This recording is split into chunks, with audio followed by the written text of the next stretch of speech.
Hi Pre-K, welcome back. Today is Friday, and what does Friday mean? Tonight is Shabbat. Woo! Who's excited for Shabbat, Pre-K? I hope that since you're home today, that it would be so nice if you go up to mommy or daddy and say, how can I help you for Shabbat? What can I do to clean the home? Or maybe I can help you cook something or put something away or surprise clean your room before mommy comes in and she'll be so shocked and so happy. Try to do something today to help your mommy and daddy with the home for Shabbat. It'll make mommy so happy. It'll make daddy so happy. It'll make Mora so happy. It'll make Hashem so happy. Okay, I would love to hear mitzvah notes on how you helped your family get ready for Shabbat. Okay, now I have some really awesome messages for you. One of them is from David, and two of them are from our Ariels. Both Ariels reached out to me, and I'm so excited to share the messages with you. In yesterday's video, I don't know if you remember, but I mentioned in Josh's mitzvah note that he was davening with his daddy. I mentioned that if he saw that his daddy was wearing something on his arm and something on his head and a talit, and now I think David heard me because David sent me a picture wearing tefillin. Look at that. Oh my goodness. It's something on his head and it's wrapped around his arms. I'm sure a lot of you have seen this or seen your daddies wear it. They wear it whenever they pray to Hashem. And I was so shocked to see that David had it on also. David, I'm so proud of you. All the boys wear tefillin whenever you are bar mitzvahed. In a couple of years, when you get older, when you turn 13 years old, you start putting on tefillin every single morning, just like your daddies. And it was so cute to see David wearing it also. I'm assuming that you're davening with your daddy and your brother every single morning. Good job, David. I'm so proud of you. Next is from Ariel Wamboy. Ariel Wamboy's mommy said, Ariel is doing tefillah every morning. Good job, Ariel Wamboy. I'm so proud of you. And he wears tzitzit. Tzitzit starts with our Hebrew letter tzadi. And Ariel Wamboy was one of the boys in our class that was so good about wearing tzitzit every single day. And I even saw in our Zoom chat that Ariel was wearing tzitzit. Ariel Wamboy, I am so proud of you, and Hashem is so proud of you that you've been wearing tzitzit every single day and doing tefillah every single morning. Keep up the amazing work. I'm so proud of you. And, and one more. And his mommy said, Ariel Wamboy's mommy said he's been so helpful at home. When it comes to mealtime, he cleans up his plate and his food so nicely at every single meal. Wow. Do you know what a help that is for mommy if you clean up your plate and your dinner and put it in the sink or wherever mommy tells you? So it's one less thing that mommy has to clean up. You are being responsible, you are being mature, and you are being independent when you clean up your own food. I'm so proud of you, Ariel Wamboy. You are such a big mitzvah boy. Now, the next message is a video from Ariel Kashi's mom. She sent me a video which made me so happy. I sent home in an email a Haggadah for whoever wanted, because it's a lot of pages. It might be too long or too hard or too tiring. So I made it for whoever wanted to do it. And she showed me this video that she printed all the pages, and Ariel was working on it and he was learning about each page. I am so proud of Ariel Kashi's mom and of Ariel Kashi for working on the Haggadah. Thank you. I'm going to show you the video right now because it was so nice to see. Let's get the video. Here it is. Ready? And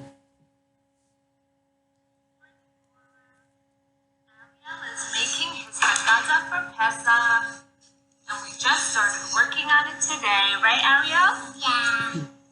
Let's Ariel, Shlomo, David. And this is the Seder plate that Ariel is going to color.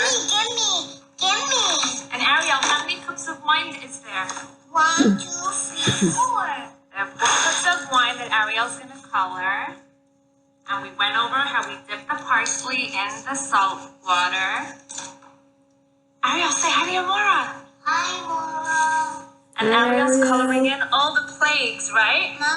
Mommy, what's for the cups? Oh, the cups, we said we're going to color the color of wine. What color is wine? Red, purple. Yeah, red and purple, so we can color it in purple. Thank you, Mora, for giving us so much work to do. Okay, so that's purple for the 4 cups of wine. Hey, so Ariel, do you have a message for your friends and your Mora? You want to wish them a happy Pesach? Yeah. So say it. What do you want to say to them? I wish for a pool. A pool? That's in the summertime. But you wish for everybody to have a very happy Pesach, right? I know, but I wish I want a toy. You want a toy? Yeah. When you find the Afikoman, Daddy will give you a toy, right? Okay. See you later. Amazing. Ariel Kashi, that video made me so happy. Great job on working on the Haggadah. I'm so proud of you. Okay, so I was thinking what to do. It is Friday. It's a short day. We got to get working on Shabbat.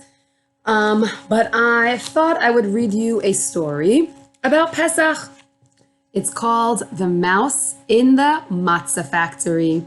Now, the story goes through how to make matzah for Pesach. Okay, there's a special way and a system of how to make it kosher for Pesach. Now, we're going to talk about it next week, about different foods that we can eat on Pesach and foods that we can't, but this story is going to tell us a little bit about it. Okay? It's by Francine Medoff.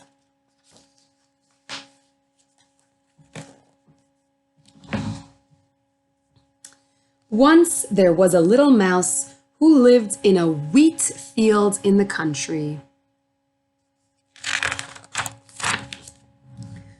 One day, men came and built a fence around the wheat field. Every day, they watched over the growing wheat. They watered the field, pulled the weeds, and waited for the wheat to ripen. The little mouse watched too. The little mouse wondered what was so special about this wheat. When the wheat was ripe, the men cut it down. They worked carefully, making sure to keep the wheat dry. I wonder why. They tied it in bundles and loaded it into a wagon. The little mouse decided to follow the wheat. Soon the wagon arrived at the mill. So here they put the bundles of wheat into the wagon. Okay, the horse was pulling them. This was their form of transportation. So maybe this happened a long time ago, right? Because right now we have cars and trucks. But if they have a horse and buggy that the horse is pulling their wagon, then it must have been a long time ago before cars existed. Here is the mill. You see? Wonder what they're going to do. The little mouse poked around until he found a hole in the bottom of the door, and he crept inside. Huge grinding wheels were crushing the wheat into fine flour. The millers carefully poured the flour into sacks and loaded them onto a truck. So they took the little kernels of wheat. Do you guys remember around Tu B'Shvat when Mora brought in little kernels of wheat and I showed you guys what it looked like? Well, that's what they planted, and they took that and now they crushed it with these giant stones. Do you see that? And when you crush it really hard, it turns into a powder called flour. The little mouse jumped aboard the truck and hid among the sacks, wondering where the truck would take them. They drove for a long time. They left the country with its open field and came to the city. The little mouse peeked out. So they went to the city, they left the fields. Can you see the little mouse all the way down there amongst the sacks of wheat? Look at that. He came to a really busy city.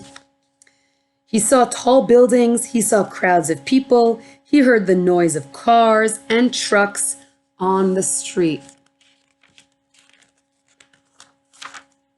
At last, the truck stopped in front of an old building. Workers came to unload the sacks of flour. Quickly and quietly, the little mouse jumped down and followed. An inspector stood at the door, checking to see that each flour sack was dry and tightly closed. So this looks like the inspector. An inspector is someone that stops and looks at something very, very carefully. The little mouse was afraid he would be discovered, so he climbed up to a window ledge, squeezed through a crack, and hid behind a clock. You see where he is right over there?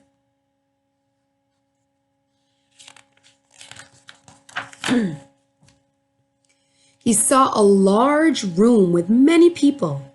They were all very busy. In one area, workers were unloading the sacks of flour. In another place, they were bringing in buckets of water. In the middle was a man with a mixing bowl.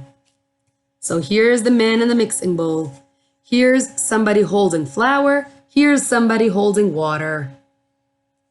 When the mixing man called out, the flour man scooped a cup of flour from the sack, reached through a little window, and dumped the flour into the bowl.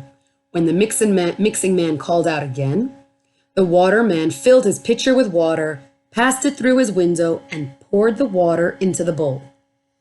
The mixing man worked very quickly, mixing the flour and water into a lump of dough. So they had a special room with flour and a special room with water, and the mixing man in between. And he called out, "Flour!" And the man would pour flour. And then he called out, "Water!" And the man poured water. And then he started to mix really fast. Why? Let's see. The little mouse watched. He wondered what was so special about this dough. The mixing man brought the dough to another area where many people stood at a long table. He gave a piece of dough to each person.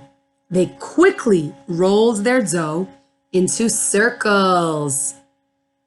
What are they making? Matzah.